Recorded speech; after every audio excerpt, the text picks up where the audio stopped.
வியாழன் வணக்கம் நேத்ரா நிகழ்ச்சியின் இரண்டாவது சிறப்பு நேர்காணல் பகுதியோடு இணைந்திருக்கின்றோம். உங்களுக்கு தெரியும், இலங்கையை பொறுத்த மட்டிலே பல நிதி நிறுவனங்கள் இருக்கின்றது, குறிப்பாக முதலீட்டு நிதி நிறுவனங்களும் இருக்கின்றது.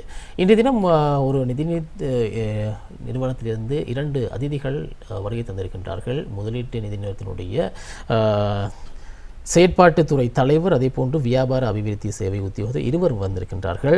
பெர்டினா மைக்ரோ இன்வெஸ்ட்மெண்ட் நிறுவனத்தினுடைய செயற்பாட்டுத்துறை தலைவர் திரு ராஜேஷ் அவர்கள், அதே போன்று பெர்டினா மைக்ரோ இன்வெஸ்ட்மெண்ட் நிறுவனத்தினுடைய வியாபார அபிவிருத்தி சேவை உத்தியோகத்தர் திரு கஜரூபன் அவர்கள் வந்திருக்கின்றார்கள். இருவரையும் அன்போடு கலையத்திற்கு வரவேற்கின்றோம். வணக்கம். வணக்கம். இருவரும் எப்படி இருக்கிறீங்க? சரி, பெர்டினா மைக்ரோ இன்வெஸ்ட்மெண்ட் நிறுவனத்தை பற்றியதான ஒரு அறிமுகத்தினை செயற்பாட்டுத்துறை தலைவர் நீங்கள் ராஜேஷ் அவர்களே பகிர்ந்து கொள்ளுங்கள். பெரண்டினா நிறுவனம் என்பது இலங்கைக்கு புதிதல்ல.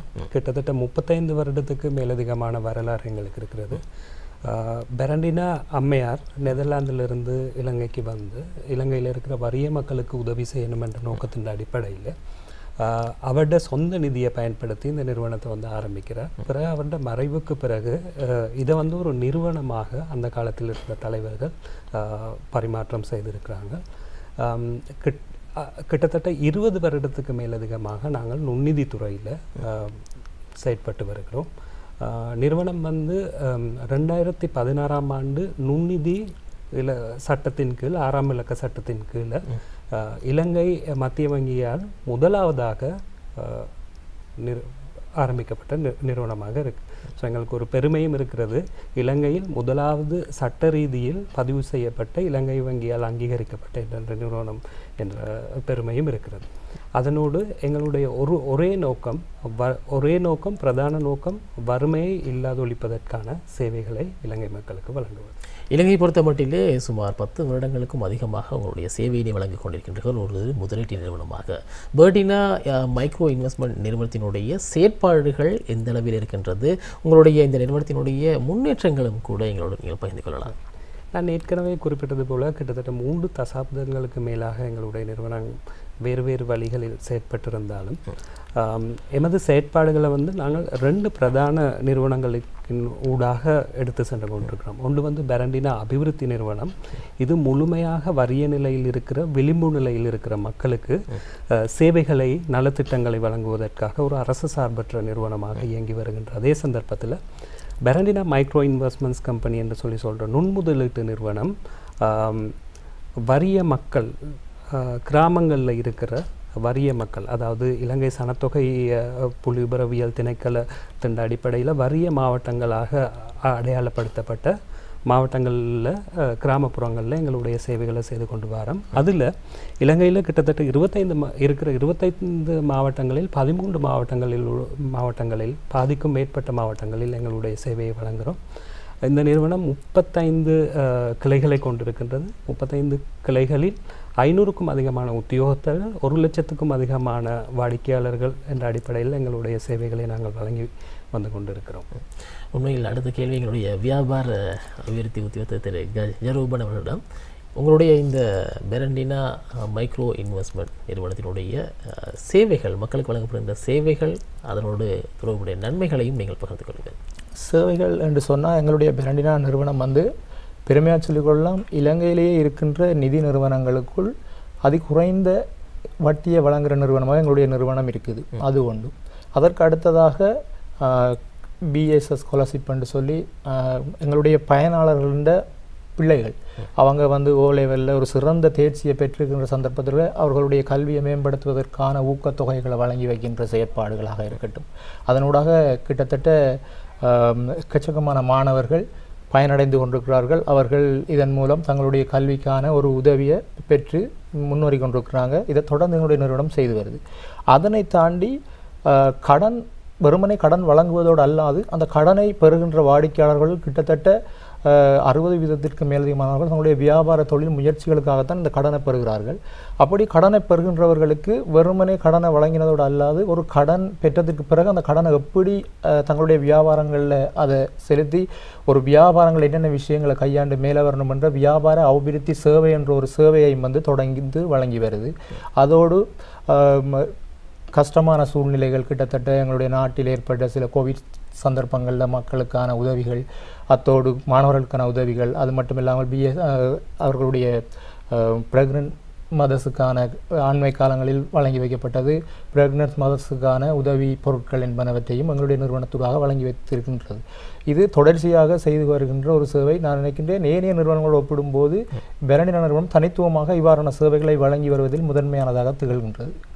குறிப்பாக இந்த பெர்னினா மைக்ரோ இன்வெஸ்ட்மெண்ட் நிறுவனத்தினுடைய செயற்பாடுகளை பார்க்கின்ற பொழுது பல்வேறு விதப்பட்ட மக்களுக்கும் அது நன்மையை பயக்கும் ஒரு சேவையாக வழங்கிக் கொண்டிருக்கின்றது. குறிப்பாக உங்களுடைய இந்த புகைப்படங்கள் கூட எங்களிடம் இருக்கின்றது, நாங்கள் திரையில் பார்க்கக்கூடியதாக இருக்கும். நீங்கள் வழங்குகின்ற அந்த சேவைகள் தொடர்பாக இவ்வகையான சேவைகளினூடாக நாங்கள் பொதுமக்கள் பெறக்கூடிய நன்மைகள் ஏராளமாக இருக்கின்றது. அவற்றினை ஒரு சில புகைப்படங்கள் மூலமாக பார்த்து கொண்டிருக்கின்றோம். இந்த புகைப்படம் தொடர்பான விவரங்களையும் நீங்கள் பகிர்ந்து கொள்ளலாம்.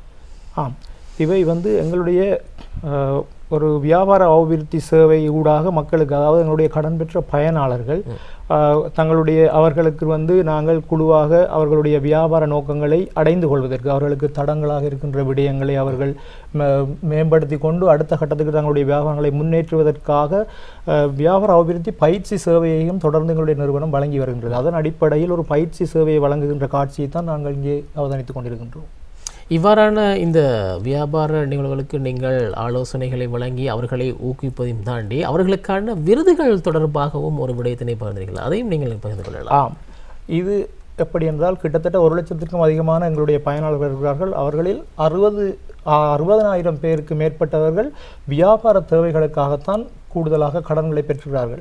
அவர்கள் கடன்களை பெற்றதோடு அல்லாது நான் ஏற்கனவே குறிப்பிட்டது போன்று எங்களுடைய வியாபார அபிவிருத்தி சேவை மற்றும் ஏனைய இதர சேவைகளை அவர்கள் சிறப்பாக தங்களுடைய வியாபாரத்தில் பயன்படுத்தி தங்களுடைய வியாபாரத்தை அடுத்த கட்டத்திற்கு முன்னேற்றி அதில் பல கட்டங்களாக இருக்கிறது. நாங்கள் இந்த அவார்டிங் செரமனியை செய்யும்போது அதற்குள்ள அவர்களுடைய அதாவது ஸ்மால் மீடியம் என்று சொல்லி 3 வகைப்படுத்தல்களின் கீழே கிட்டத்தட்ட எங்களுடைய வாடிக்கையாளர் அந்த 60,000 வாடிக்கையாளர்களை உள்வாங்கி அவர்களுக்குள் மிக நேர்த்தியாக எங்களுடைய கடனை பயன்படுத்தி எங்களுடைய சேவையை பயன்படுத்தி தங்களுடைய தொழிலை மேலே கொண்டு வந்த சிறப்பானவர்களுக்கு இந்த விருதினை நாங்கள் வழங்குவதற்காக ஆயத்தமாக இருக்கின்றோம். அந்த வகையில் அவர்களை ஊக்கப்படுத்துவதற்கு இது மிகவும் உதவும் என்று நாங்கள் எதிர்பார்க்கின்றோம். சரி, உண்மையில் இந்த பெர்னினா மைக்ரோ இன்வெஸ்ட்மெண்ட் நிறுவனத்தினுடைய சேவைகள் பெரியதாக இருக்கின்றது. குறிப்பாக பிற நிதி நிறுவனங்கள் போன்று அல்லாமல் வலிமையாக ஒரு நிறுவனத்தை பார்ப்போமாக இருந்தால் அந்த நிறுவனம் கடனை வழங்கி சாதாரணமாக மீள பெற்று அதனையும் தாண்டி அவர்களுக்கான இந்த விருது வழங்கும் ஒரு திட்டத்தினை அறிமுகப்படுத்தி இவ்வாறான ஒரு செயல்படும் தோன்றுக்கான ஒரு காரணம் என்பதனை எங்களுடைய செயற்பாட்டுத்துறை தலைவரிடம் திரு ராஜேஷிடமே கேட்டு. உண்மையாக இது மிக சிறந்த கேள்வி. நெதர்லாந்து நாட்டிலிருந்து வந்த ஒரு அம்மையார் தன்னுடைய முழு சொத்துக்களையும் இலங்கை மக்களுக்காக எழுதி வைத்துவிட்டு அவர் எங்களை விட்டு நீங்கிவிட்டார். அவருடைய இறுதி வசனம் கூட தன்னுடைய சொத்துக்கள் அனைத்தும் இலங்கையில் இருக்கிற வறிய மக்களை மேம்படுத்துவதற்காக பயன்படுத்த வேண்டும் என்பது. இந்த நிறுவனம் முழுதாக ஒரு சமூக சார் நிறுவனம். இதற்கென்று தனிப்பட்ட உரிமையாளர்கள் யாரும் இல்லை. இன்று ஒரு குழு இருக்கின்றது. இந்த குழு நிறுவனத்தை வழிநடத்தி விட்டு சென்ற பிறகு அடுத்து இருக்க தலைமுறையினை இந்த நிறுவனத்தினை வழிநடத்தி செல்வார்கள். அப்பொழுது இந்த நிறுவனம் இருக்கும் காலம் வரைக்கும் மக்களுக்கு சேவை செய்வதும் வறுமையை ஒழிப்பதும் தான் எங்களுடைய செயற்பாடுகளாக இருக்குது. இப்போ இந்த வறுமை ஒழிப்பு செயற்பாடுகளை வெறுமனே கடனை கொடுத்து அந்த கடனை அறவிட்டு செய்ய முடியாது. அதை செய்வதனூடாக மக்கள் மேலும் பின்படுத்தத்தான் படுவார்கள். அப்போ இலங்கையில் இருக்கிற கடன் தொடர்பான விடயங்களை பார்க்கும்போது பல விடயங்கள் சமூக ரீதியில் பல விடயங்கள் இருக்குது. இப்போ நாங்கள் ஒரு கடனை வழங்கும் போது அதை வழங்குவதற்கு என்ன காரணம் என்பதை ஒழுங்காக தேடி பார்த்து தான் பெரண்டினாவினுடைய கடன்கள் வழங்கப்படுகின்றது. அதுபோல் பெற்றுக்கொண்ட கடன்கள் சரியாக பயன்படுத்தப்பட்டதா என்பதை அவர்கள் வீடுதோறும் சென்று அவர்களுக்குரிய ஆலோசனை சேவைகளையும் வழங்கி நாங்கள் அவர்கள் இருக்கின்ற நிலையிலிருந்து மேல்நிலைக்கு கொண்டு வருவதற்குரிய வேலைகளை செய்து கொண்டு வருகிறோம். குறிப்பாக நாங்கள் நினைப்பது தான் என்னென்றால் நாட்டினுடைய நுண் மற்றும் சிறிய முயற்சியாளர்கள் மேம்படுத்தப்படுவதனூடாக மட்டுமே நாட்டினுடைய பொருளாதாரத்தையும் ஒரு சமூகம் சார்ந்த பொருளாதாரத்தையும் குடும்பம் சார்ந்த பொருளாதாரத்தையும் தங்கி நிற்கும் நிலையிலிருந்து வெளியில் ஒரு சிறந்த நிலைக்கு கொண்டு வர முடியும் என்பது எங்களுடைய பிரதான குறிக்கோளாக இருக்கின்றது. ஸோ அதனை அடிப்படையாக வைத்துக்கொண்டு வியாபாரத்தில் அடிப்பட்டு மேல் வந்தவர்களை பெரிய நிலையில் இருப்பவர்களுக்கு விருதுகள் வழங்குவதற்கு பல விருது வழங்கல் நிகழ்வுகள் இலங்கையில் இடம்பெறுகின்றன. ஆனால் கிராமப்புறங்களில் இருக்கும் மக்கள் அவர்கள் அடிபட்டு கொண்டு வரும் அந்த வியாபாரங்களை பெருமைப்படுத்துவதற்கு அங்கீகரிப்பதற்கு அவ்வாறான செயற்பாடுகள் மிகவும் குறைவாகவே இருக்கிறது. அப்போ பெரண்டினா நிறுவனம் எமது சேவையாளர்களுக்கு பயனாளர்களுக்கு இவ்வாறான விடயங்களை செய்வதன் ஊடாக அவர்களை மேலும் வலிமைப்படுத்தி அங்கீகரித்து இருக்கிற நிலையிலிருந்து கிராஜுவேஷன் என்று சொல்லுவாங்க, வியாபாரத்துறையில் கிராஜுவேட் பண்ணி அடுத்த நிலைக்கு அவர்களை கொண்டு செல்வதும் அதனூடாக நிறைய தொழில் வாய்ப்புகளை உருவாக்குவதும் அவர்களுடைய பொருளாதார நிலையை மேம்படுத்துவதும் எங்களுடைய நோக்கமாக இருக்கிறது.